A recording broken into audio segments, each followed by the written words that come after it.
Hi, this video is for those folks who are already registered at the UBC's Okanagan campus and are hoping to transfer to the Vancouver campus. In this video, I'm going to walk you through the process of transferring. So in order to qualify, you must be in good academic standing. Now this means three things. Number one, that you shouldn't have failed any courses at UBC. Number two, that you're at least taking the minimum course load that you're advised to take by your faculty. This means that if you're in engineering or in arts, your faculty will tell you that this is the bare minimum number of courses you need to take every semester. So as long as you're adhering to that, you qualify. And the last thing that comes under this is that you shouldn't have any record of misconduct or plagiarism in your time at UBC. The second thing is that you need to meet the minimum competitive admission average based on the last 30 credits. Let's break this down. Usually one course is 3 credits is equal to 3 credits, which means 10 courses is equal to 30 credits. And this is what typically a first year course load is. There are certain exceptions, but in your first year, typically you would complete 30 credits.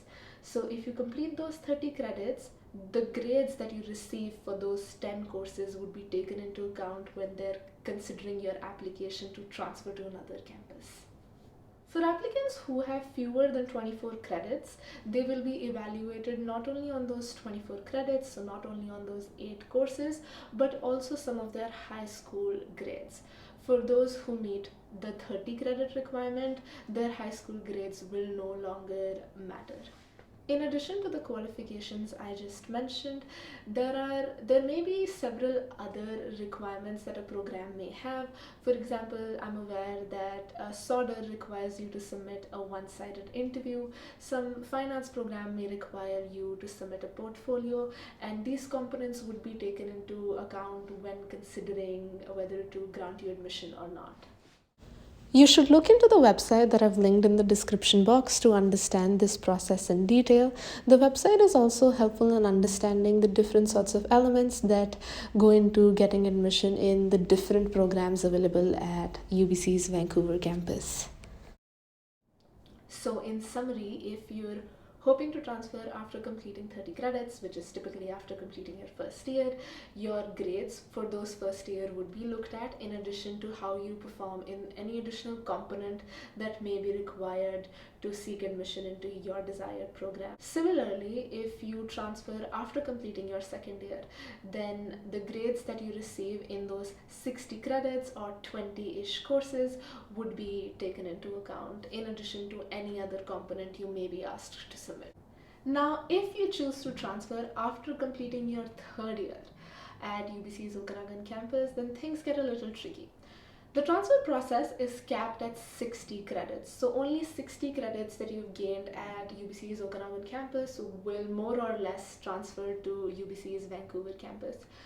But if you take more than that, then those additional credits will not transfer. The idea here is that you need to complete at least half of your degree in the campus that you are hoping to graduate from. So it's not really ideal to transfer after completing your third year, because in that case you will lose a lot of money and you will lose a lot of precious time that you've already put in gaining that additional 30 credits. So it's best to transfer either after your first year or at least after your second year if you're hoping to transfer at all. Now let's talk about the application.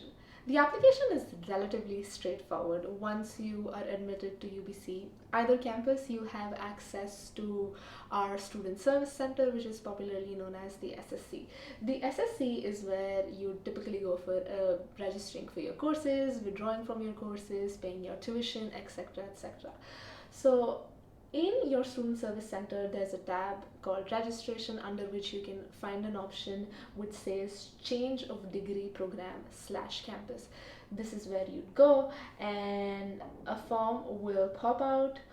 This is what the initial form looks like. You select the campus you're hoping to transfer to along with the degree you're hoping to pursue, as well as the time you're hoping to start studying there. If you're truly committed on transferring, then it may be a wise idea to add in a second program in case you don't get into your first choice of program. So as you can tell by now, it's not an overly complicated process, and if you're looking for any specific details, you can check out the websites that I've mentioned in the description. Now let me give you some very important disclaimer. UBC Vancouver and UBC Okanagan have their own programs which come with their own requirements. So sometimes there are courses and requirements that are very comparable and that are equivalent even, but sometimes they vary drastically. Let's talk about economics. Econ courses usually transfer very easily and the requirements are very similar when it comes to gaining admission in the economics program, irrespective of the campus. So if you take Econ 101 or Econ 102, Introduction to Macroeconomics, Introduction to Microeconomics, it would be counted if you're trying to seek admission at the other campus that you're hoping to transfer to. But if we look at the English requirement, as an international student, I had to complete my English requirement for which I had to take certain courses. Now, the courses that you need to take at UBC's Okanagan campus to meet your English requirement versus the courses you need to take at the Vancouver campus to complete the same English requirement, they're different. So a lot of my friends who ended up transferring, their English requirement wasn't met at UBC's Vancouver campus, even though they met the English requirement at UBC's Okanagan campus because they took those specific courses.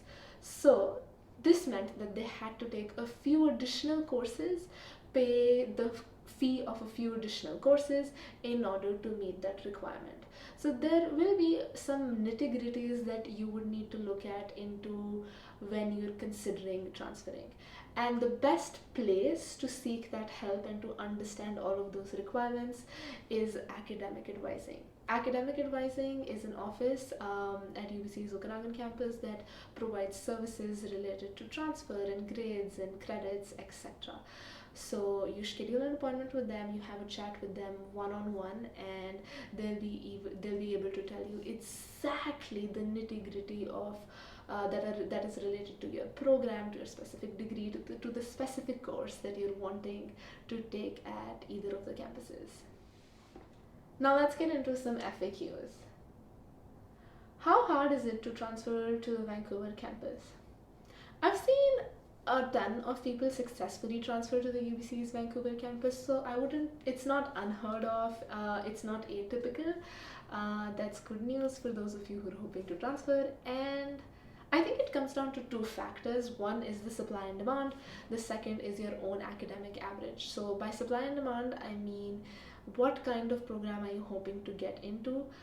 If you're hoping to get into a relatively competitive program like Bachelor of International Economics at the Vancouver campus, then it's relatively hard to get in.